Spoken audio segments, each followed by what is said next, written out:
Good evening and Happy New Year to everybody, and welcome to the first meeting of the Beavercreek Board of Zoning Appeals for 2024. Ms. Gillow, will you call the roll? Mr. Botla? Here. Mr. Clunin? Here. Mr. Essman? Here. Mr. Rust is absent. Mr. Archibald? Here. Okay, Mr. Rust is absent.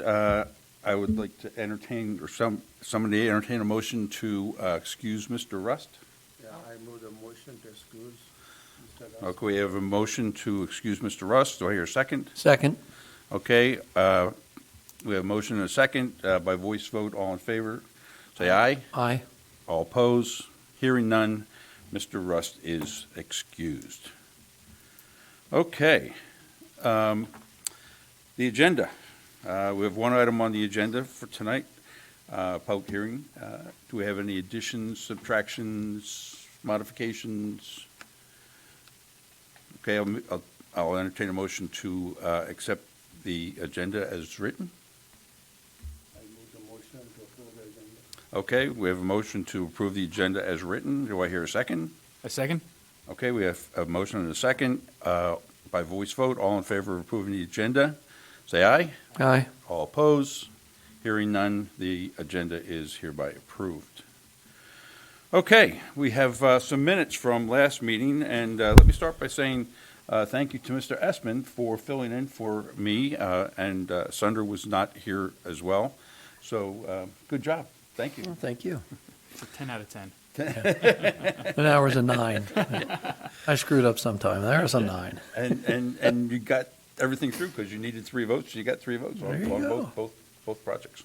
Okay, so do we have any corrections, additions, modifications to the minutes as they were written? I'll Okay. move that we accept the minutes as Okay, we have a motion to accept the minutes as written Second? and a second, and by voice vote, all in favor? Aye. Aye. Any opposed? Hearing none, the minutes from last month or last meeting, November meeting, are hereby approved. Okay, we have one public hearing, and that is V 24-1. Clint, is it Akel? Akel? From 815 Lowe's Drive in Alpha. Ms. Gill.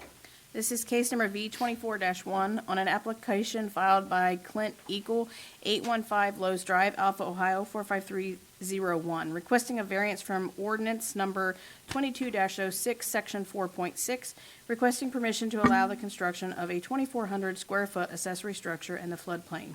The property is located approximately 180 feet north of the intersection of Lowe's Drive and Maple Drive, further described as Book 6, page 25, parcel 24 on the Greene County Property Tax Atlas. Okay, thank you very much.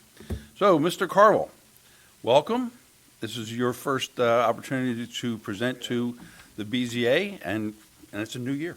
Yes, absolutely. Hello, everyone. My name is Colin Carville. I am the new city planner for the city of Beavercreek.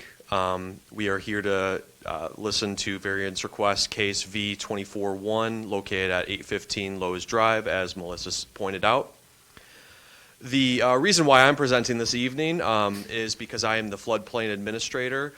Typically, Matt obviously oversees this board, but because it falls under my purview as the floodplain administrator, we thought it'd be appropriate for me to do this presentation. So, what we're kind of be looking at here this evening is the Special Purpose Flood Damage Reduction Ordinance 22-06.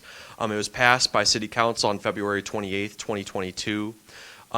What this is about is the City of Beavercreek has a special flood area and adopted these guidelines to better reduce flood loss and promote the public health, safety, and general welfare. If a property falls within the floodplain, which 815 Lowe's Drive does, it must follow the requirements set forth in Ordinance 22-06 prior to the zoning approval. So 815 Lowe's Drive, it's a collection of parcels. It's basically those 3 parcels that kind of make up that triangle, as well as that large parcel in kind of the rear, kind of northwest side as well. Down the line, these all will be replatted into one. And kind of the parcel that the variance request is for is that triangle parcel kind of to the north there.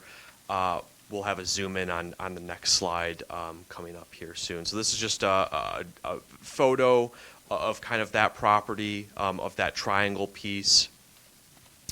And here's just, I'm sorry. Yep, go Is ahead. that the bikeway? no, this is just an alley. Okay. Yep, yeah, so That's this is an just, just an alley slash road, correct? Thank you. That provides access to the property. Got it. So this is just a little short video, kind of just driving by the property. So this is, I believe, the neighbor's property that we just passed through the right, which is just a vacant farm field. Then this is kind of where we get into Mr. Eagle's property here at 815 Lowe's Drive.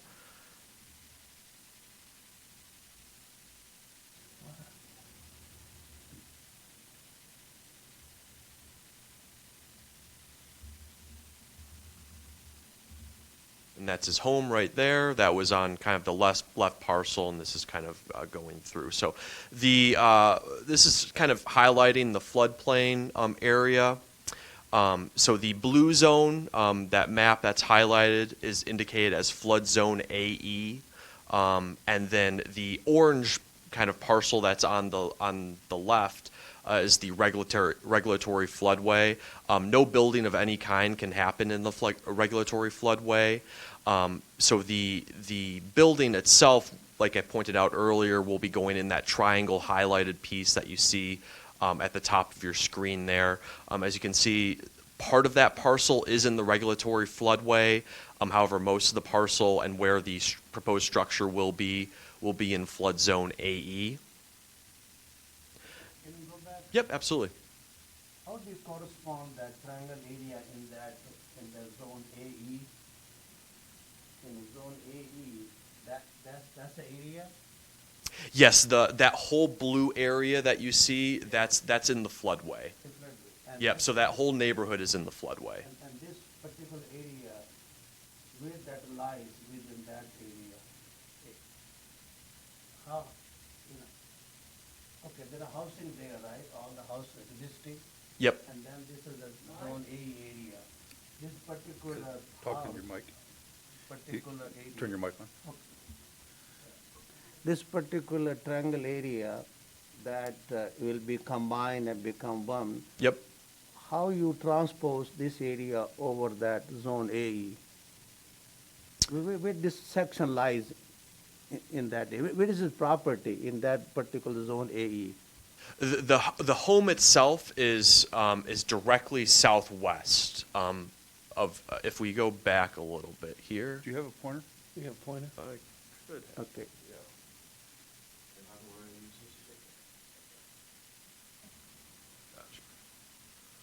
All right, so the home is right here. Right, The building will be going right here. okay, And this will all be replatted into one kind of in-lot of record. okay.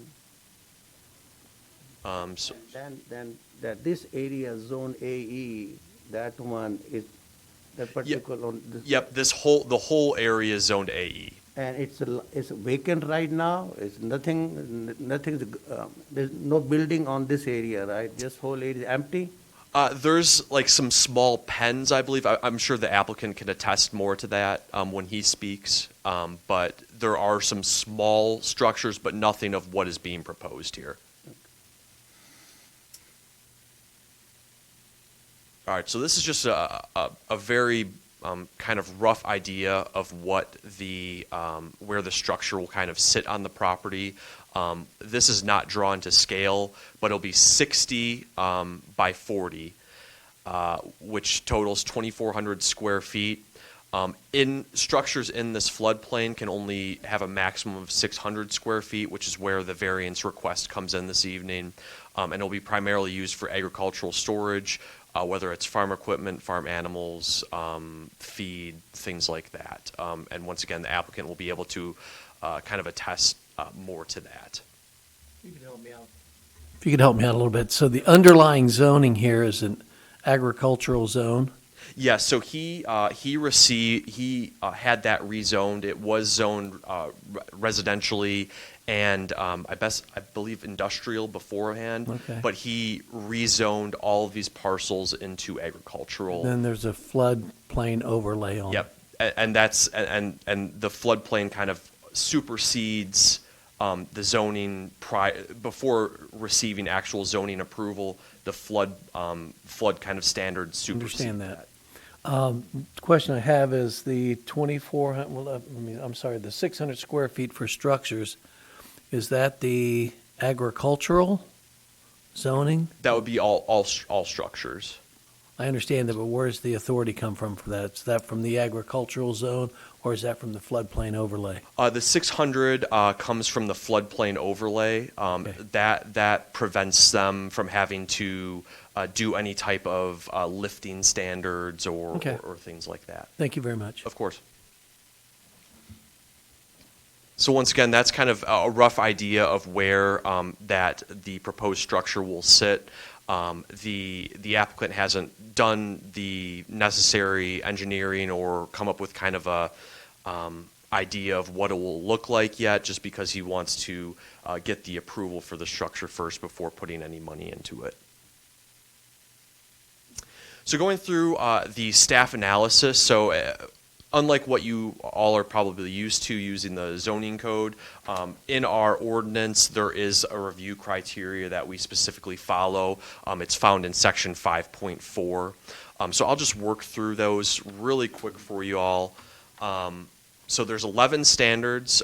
There's 3 on the next slide here.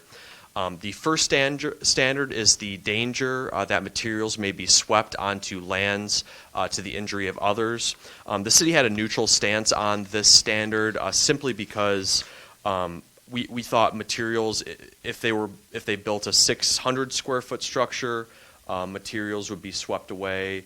So regardless if a structure would be built, if a flood was strong enough to kind of cause the loss of damage, we think that would have been the same at 600 and 2,400. But at the same time, too, there would be more materials that would be swept away that could be cause more damage. So we kind of saw both sides of the argument and kind of left that one at neutral. The second one was the danger to life and property due to flooding or erosion damage. The applicant must follow the additional floodproofing standards set forth in section 4.6. Staff is confident that these preventative measures will significantly reduce the danger, and we gave the green check mark for this one. Part 3, the susceptibility of the proposed facility and its contents to flood damage and the effect of such damage on the individual owner. Once again, just if they follow the standards set forth in 4.6, staff is confident that that structure would be able to withstand kind of the flooding that would occur in that area. Part 4, the importance of the services provided by the proposed facility to the community.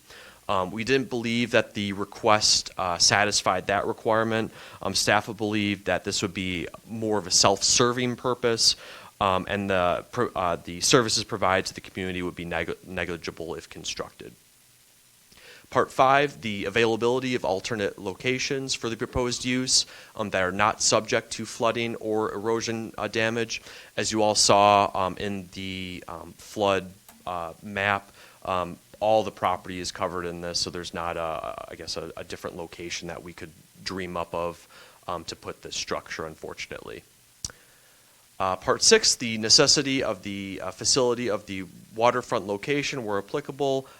This was not applicable, so we don't have to worry about this standard. The compatibility of the proposed use with the existing and anticipated development. As we already discussed, it is an agriculturally zoned property, and he's planning on using this pole barn for agricultural uses, so we thought that standard would be satisfied.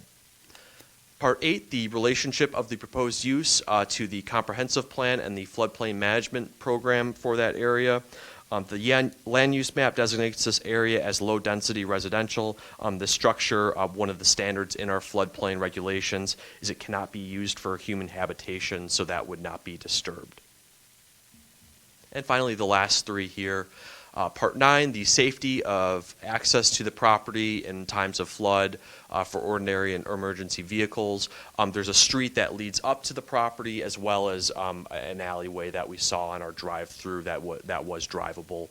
So we thought that emergency vehicles would be able to access that property pretty easily. And sections 10 and 11 are not applicable. But we'll just work through them quick. The expected heights, velocity, duration, rate of rise, and sediment transport of the floodwaters, and the effects of wave action, if applicable. That would not be applicable in this case. And finally, the cost of providing government services. That was a calculation that we didn't have access to calculate for this project. So that would be not applicable here as well. Just some additional standards that were mentioned in the ordinance that just for planning board to consider, or sorry, the BZA to consider. Just showing the applicant showing a good and sufficient cause.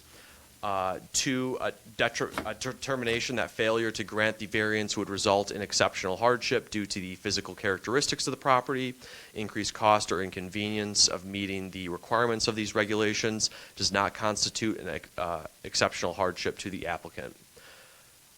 Part 3, a determination that granting of a variance would not result in increased flood heights beyond that which is allowed in these regulations, additional threats to public safety, extraordinary public expense, nuisances, fraud on or victimization of the public, or conflict with existing local laws.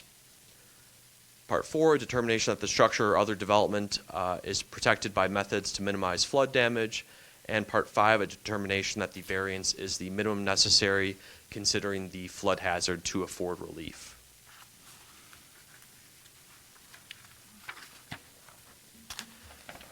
So finally, concluding here, just with a staff recommendation, we believe that this should be approved with the following contingencies. And those contingencies are: prior to zoning permit approval, the applicant must sign a non-conversion agreement that will not allow the pole barn to be utilized for any other use other than parking and storage. This, I guess, just covers the city in the sense of if you wanted to convert it into another dwelling or something like that, this would kind of prevent him from doing so. And if he were to, we would be able to enforce that properly. Part 2, prior to zoning permit approval, the applicant must show how all standards of 4.6 are met. I've referenced 4.6 a couple times here, but I did want to just kind of run through kind of what those standards are that we would hold the applicant to. And that those call for that the structure shall not be used for human habitation, which we discussed. It will be constructed of flood-resistant materials. They shall be constructed and placed on a lot to offer the minimum resistance to the flow of floodwaters. They shall be firmly anchored to prevent flotation. Service facilities such as electrical and heating equipment shall be elevated or flood-proofed to or above the level of flood protection elevation, and it should meet the opening requirements set forth in the code as well. So those are the additional standards that we've referenced a couple times this evening that we will be holding them to prior to the issuance of a zoning permit. What would be the flood elevation? The flood elevation we would calculate, we would have our engineers look at. Okay. So that hasn't been calculated yet. Correct, yeah. Thank you. Mm-hmm. And the structure must meet the requirements of the Beavercreek zoning code. If he were to get this variance, he would have to meet with Matt to discuss if there's any, if that structure kind of meets our zoning code as well, as far as setback requirements, things like that. So that's all I have. I believe the applicant would speak next. Is that correct? Yes, that's correct. Okay, great. Thank you very much, Thank you so much. Mr. Carville. Mr. Akel. Is it Akel or Eagle? Akel. Okay. I thought I had it right. You did. So there is a little card up in the upper, I think it's right-hand corner, left-hand corner of the podium. If you could read that before you start your presentation. We'd appreciate it. I, Clint Akel, at 815 Lowe's Drive, affirm that the testimony that I am about to give before the Board of Zoning Appeals of the City of Beavercreek is the whole truth to the best of my knowledge. Very cool. Thank you. What you got? No, I just want to build a barn, and I'm going to store, got a couple bobcats, tractors, stuff like that. And the whole, to get it up to the elevation was almost 6 feet. To do that would be, I mean, I'd be 6 feet above the road, and to pull equipment in there would be kind of asinine. I mean, you'd be driving like this. So, yeah, I just, like I said, want to build a barn to store my hay for my animals and all that stuff. So, So you'll be using this mostly for agricultural storage? oh yeah, yeah. Like I said, my tractors, bobcats, hay, stuff like that. Yep, that's it. No water, nothing like that. Just need storage. So Okay. that's pretty much it. All right. Well, I'm sure when we open it up for the board discussion, I'm sure we'll have questions for you. Okay, Okay. thank you. All right. So let's open this up to public hearing. I don't see anybody here to talk besides the applicant and the staff and the board. So, Ms. Gill, do we have any written input? No. Okay, no written input. I will close the public hearing portion of this meeting and open it up for board discussion. And I will start with Mr. Cluner. Thank you, Mr. Chair.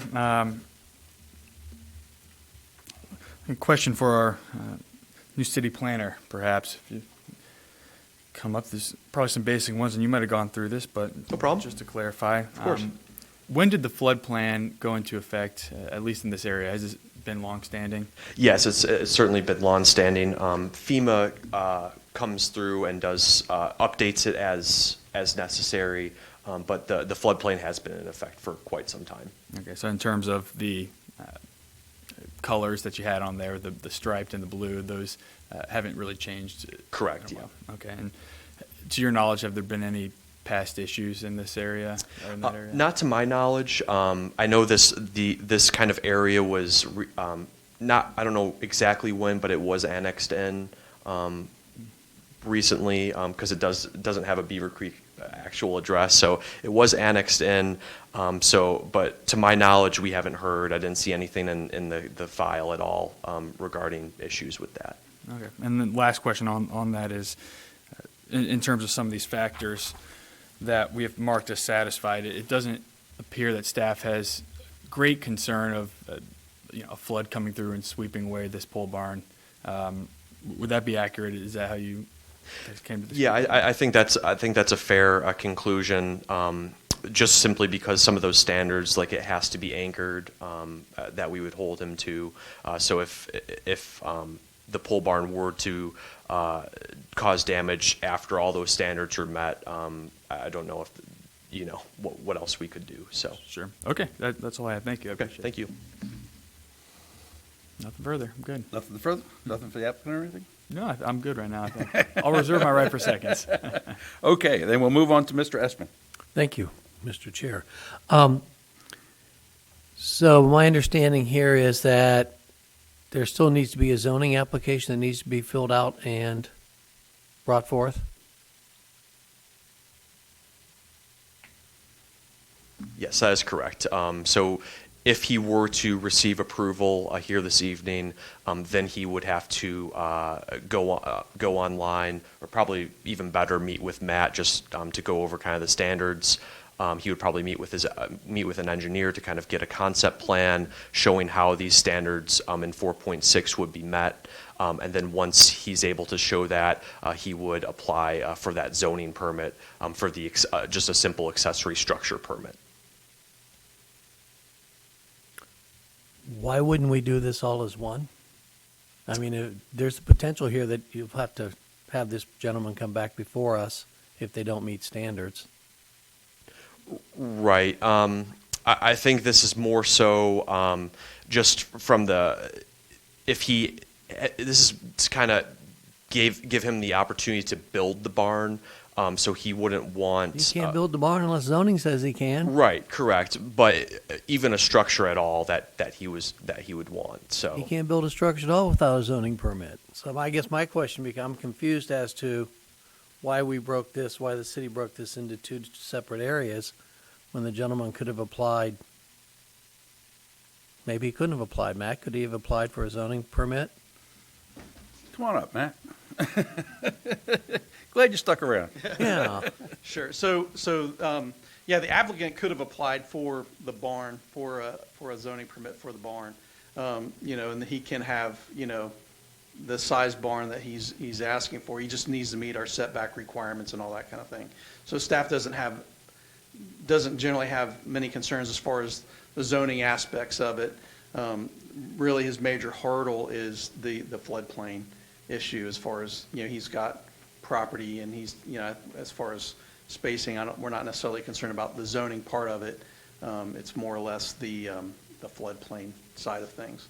But you're correct, he wouldn't be able to build it without the zoning permit, but we're not going to issue him a zoning permit if he can't meet the flood requirements too. So it's, one way or the other. So he's got to come with something first. I guess So- my concern about that was if he doesn't meet some aspect of the second part of this zoning permit, then he's going to come back before us again, have to pay another fee, come before the Board of Zoning Appeals. Well, that would be possible, but he would be asking for, this is a variance from the flood requirements versus a variance from zoning requirements. So they're He would need two to. different things anyway. Not that those Same couldn't, board. not that they couldn't have been wrapped up in the same meeting, Right. but they are two different asks. And again, I don't know that we're necessarily concerned, the applicant will certainly, he's going to have, a lot of engineering things done to make sure that it meets the other aspects of the floodplain requirements. Again, from a zoning perspective, we're not overly concerned that he's, from the zoning perspective, it's more or less setbacks. Okay. So we're not really concerned. We can certainly work with the applicant to make sure that it's going to meet, setback requirements and things like that. That's not the concern necessarily. It's really just him being able to meet the floodplain requirements. Because the other thing the applicant is going to, he just went through not too long ago, this past year, got his properties rezoned to agricultural, and he's going to be in the process of doing a lot combination to combine all those parcels together and things like that. So those are all stipulations that are going to be there. But, as far My as only concern about setbacks- this is, if you'll remember a couple of cases back, we had an issue where there was some miscommunications and just trying to make sure that we as a city make it as easy as possible for our citizens procedurally. Of course, we're going to hold everybody to the correct standard, Sure. but procedurally make sure that it's easiest for them to do what they need to do and not necessarily have to jump through any additional hoops. Sure. Well, and certainly our discussions with the applicant, since he's, things have changed, he's actually rezoned more parcels since that, and he's actually done some things differently because of the barn. But we've been able to, I think, work through some of those things, with the Okay. applicant's sense to hopefully alleviate what you're talking about moving forward. That's what I'm hoping. Because the applicant, obviously, we don't want to, the applicant certainly doesn't want to have to continue to come back, so. So let me just piggyback on Norm's question. So basically, from what you've seen in the pictures that we got with the location, the proposed location of the barn on that parcel, you don't see any red flags jumping out at you that would say, no, you can't put it there. I mean, it looks like it's within, I'm not asking you for a commitment. Right. Yeah, I mean, without the applicant actually making, an official submission. But if he makes a submission, there's probably enough room there to work around so we can meet all setback requirements. We would certainly work with the applicant to find a desirable location on his parcel to, Like you usually do. accommodate. As you usually do. That's Yes, correct. we try. Very cool. Great. Thank you. That's all I have. You have nothing for the applicant? No, Okay, pretty straightforward. Thank Mr. you. Butler? Thank you, Mr. Chairman. I have the same question either from, for Matt or planner. yeah. Same question Mr. Eastman asked, I have the same concern that this is 2,400 square foot and from 600 kind of variance, and that's a lot of square foot, first of all. And I also remember that converting from industrial to agriculture last year, I do remember, and we compliment him actually, that now we have more agriculture land as opposed to industrial. Now, so this is a kind of a two-step thing, you know, like you're looking for variance, but he doesn't have yet any engineering design concept and cost involved. Is he aware of, I'm sure he does, what kind of structure it will be? It's called pole barn, but exactly it's a pole, or is it slab, concrete slab, elevator, and siding kind of structure. And if you look at 2,400 square feet, which he's planning to do it, does he know how much cost? Because Right. if it's beyond his means, then this variance probably has no meaning, because too much. And so the first kind of step would be, I mean, he's applying for variance, he's paying the fee, so he can understand that he's going into, and then he will have to be apply for that building permit from the Green County. Right, so that would be after the zoning Yeah, permit. Yeah, after you get the zoning, then it goes to that Green County for building, and then they look at 100% complete design, So all said and done, it's going to be a pretty expensive venture, for him. And so that's my only question. And like you said, does the owner aware of the cost of building this 2,400 square foot? It's not cheap. And then, of course, you answer already, what are those preventive measures in section 4.6? You said flood resistant material, not human habitat, that will be part of that zoning permit that you will state it, right? Right, that is correct. And then and now, when you say a pole barn, is it really going to be pole barn? And pole barn, by definition, is like you have some kind of building stand on the poles 8 feet apart. That might be a question for the applicant. Yeah, I'm sure the applicant could better Okay, yeah. better speak to that than I can. So, yeah, let me see, anything else I have to say? Yeah, that's all I had question, yeah. Yeah, so Thank you. the barn will be 3-post laminated, just like you'd see in a farm field. You're required to have one floodgate, 12 by 18 per 400 square feet. So I would need 6 of those, whatever that is. And then it would be if I was to put electric, it would be to the floodplain level, which was about 5.8 feet, if I'm not mistaken. So yeah, and then yes, I know the cost. I spent $1,000 so far, and I haven't even got a yeah or no yet on fees and everything else. That's why I didn't get it replatted yet. That's why they allowed me to apply for the variance first, because that was gonna be another $2 to $3 grand to get that replatted, which is fine if I can build the barn, but unnecessary if I can't. Yeah. And yes, I know it's gonna cost money. Yeah, So, yeah. okay, thank you. Yeah, and All then it'll be standard 12-gauge steel, like I said, laminated, 2 by 10s, 3 of them per post, and then there'll be 3 foot on center, I believe.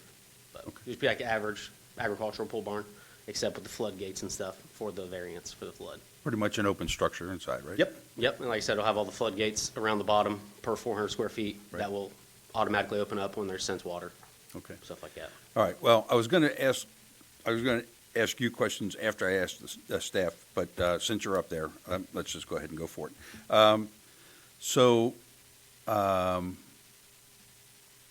How wet is your property today? Really? Yeah. Wow, we It's got a very ton- good. It drains fast. Good. If in anything, the elevation up top, like they say, if that was going to flood, all 35 would be underwater. Yeah. And I think my barn would be at least your worries. But yeah, it's. Okay. I don't have any issues, and the creek doesn't overflow. Since they did a lot of that stuff, that work with the highway, they Yeah. cleaned a lot of the creek out, which I would just get back up from across factory, Okay. back up from where the Coyote Canyon drive-through is. Yeah, yeah. From all the debris that was in there. I think Yeah. you guys had some company come in and do some cleaning of the waterway. Yep. But I would just get back up, and it would come from across the road to me. My property never would. It was coming from somewhere else. Got it. So, yeah. Got it. Okay, so I think we're pretty much all in agreement that this is something that could probably move forward, but we'll take a vote on it in a little bit. But you're familiar with, from working with the staff, you're familiar with the agriculture, the A1 zoning requirements and the setback requirements and all that stuff, right? That was at 50 feet off the property. The big property next to me, my dad owns. So that's all family owned to the next. I know it doesn't matter, but and then 25 or 50 off the road. Yeah. Okay. Anywhere up there, I can set it. If I got to move it back 10 feet, I can move it back. It doesn't matter. But Sure. the proposal on there was well off of that 50 feet Okay. from all my sides. Okay. And you don't have any concerns with the requirements that the staff is levying upon the approval of this zoning permit, right? No. Or zoning. Okay. Like I said, if I was real worried about it, I wouldn't be spending this kind of money to build one. You know what I mean? It's not going to be cheap, but Totally get it. I don't want to Totally get it. move. My wife wants to stay, so. Yeah, so, I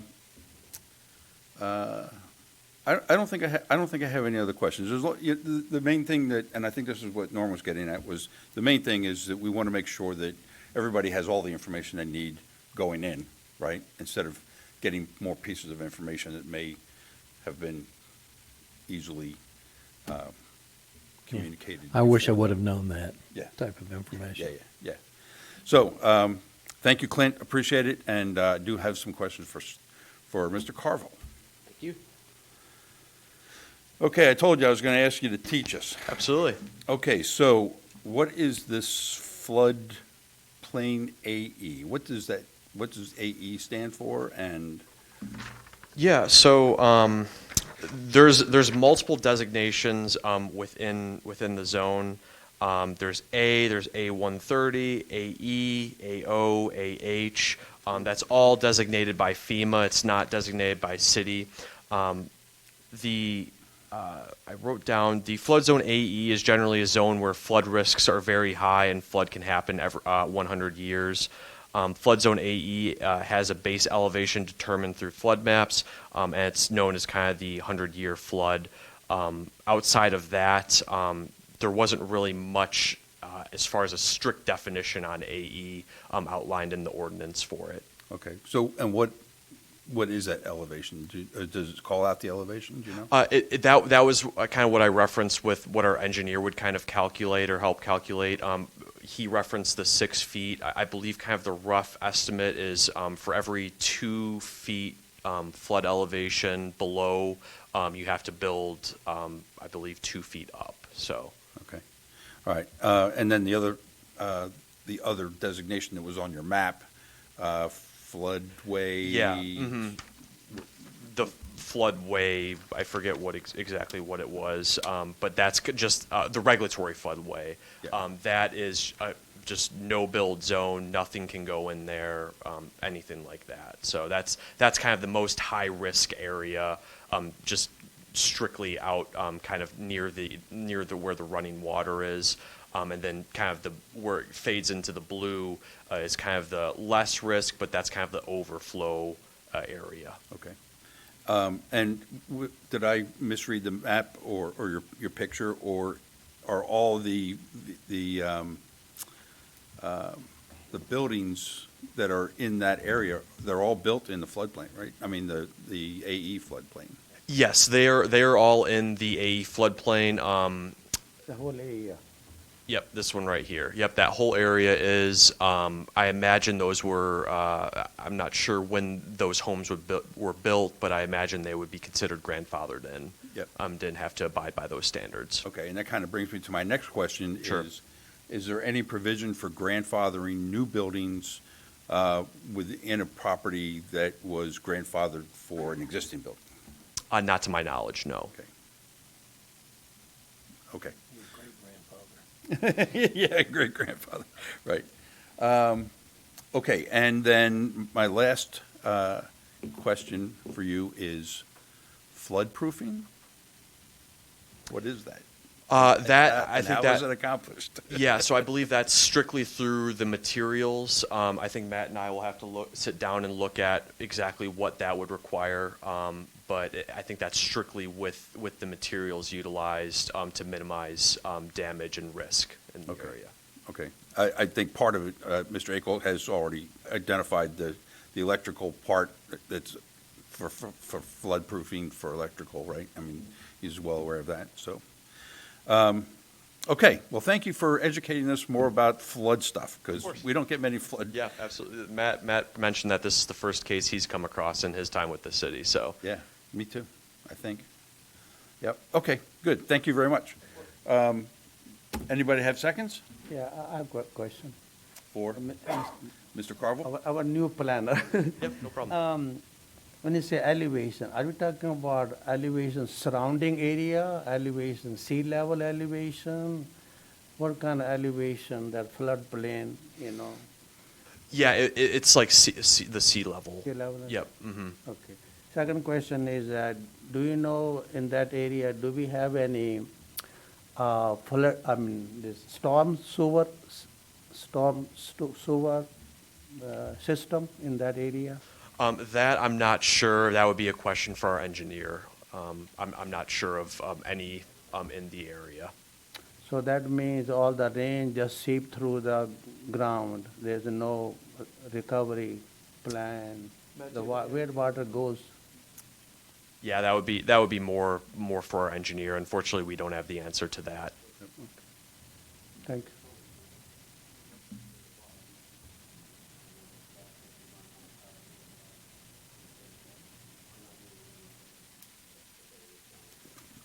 Did you want to add anything? No, I was just telling him, one thing, utility-wise, down at the bottom, where that triangle runs down Yeah. long ways, Yeah. across the top, there's a sanitary that runs back down there, and that's, of course, feeds me, and then it goes down to feed the houses down, you can't see in the picture, and then up top, where that white van is over a little bit, it's where my water line is. Yeah, okay. So yeah, right here is the storm, or not the sanitary sewer runs in through there. And then right here is my water. This area, where I want to build, there's no utilities or any other thing like that. Yeah, good. So, And storm sewer also. Storm sewer? it's a sanitary that runs back there. Sanitary. I got a manhole lid about right there. But your water table's probably pretty high, isn't it? Yeah, yeah. It's Like I not, s- it's not far below the surface of the No. ground. Like I said, I mean, you go there today, my rain gauge, I think we got 2 3/4 inches yesterday. Yeah. I have no standing water anywhere. Nice. So, like I said, the elevation's a big difference from down here. It's a little swell in this area. And then it comes up to where I want to be. I mean, it's probably 6, 8 feet to where it gets to there, so. Okay. Thank you. Thank you. That's all. That's it? Yeah. Anybody else seconds? No. Okay. Then I will entertain a motion for either approval or disapproval of this variance request, V 24-1. Mr. Chair, after reviewing the standards set forth by staff, I move that we approve the variance request. Okay, we have a motion. Oh, I did have one question before we second that. Do we have conditions associated with this? Yeah, their condition, Okay, yeah, their condition. got it. Okay, good. So, okay, so your motion is as written? As written. Okay, great. So I have a motion on the floor. Do I have a second? I second. Okay, we have a motion and a second to approve the variance request. Ms. Gillo, will you call the roll? Mr. Clunin, Approve? Mr. Essman, Approved? Mr. Botla, Approve. Mr. Archibald. Approved. Okay, congratulations. Your next step is completed. No offense, we hope we don't see you again. Yeah, really. I've been at every meeting since October. Well, is that for planning commission or? For the zoning, for my going to ag and all that stuff. Oh, okay. Hopefully you Yeah. won't, we won't see you. Yeah, you, You guys yeah. do the faces. So. Yeah, I You- remember we- that. we don't want to see you anymore. That's right. That just costs you more, that just costs you more money. No, good luck with everything. I hope the process goes smoothly for you, and I'm sure you'll be happy when it's all said and done. Okay, do we have anything else? If not, I think I'll entertain a motion for adjournment. I motion to adjourn the meeting. We have a motion to adjourn. Do I hear a second? I second. We have a motion and a second to adjourn this fine first meeting of January of 2024 by voice vote. All in favor? Aye. Hearing none. Any opposed? Hearing none. We are adjourned.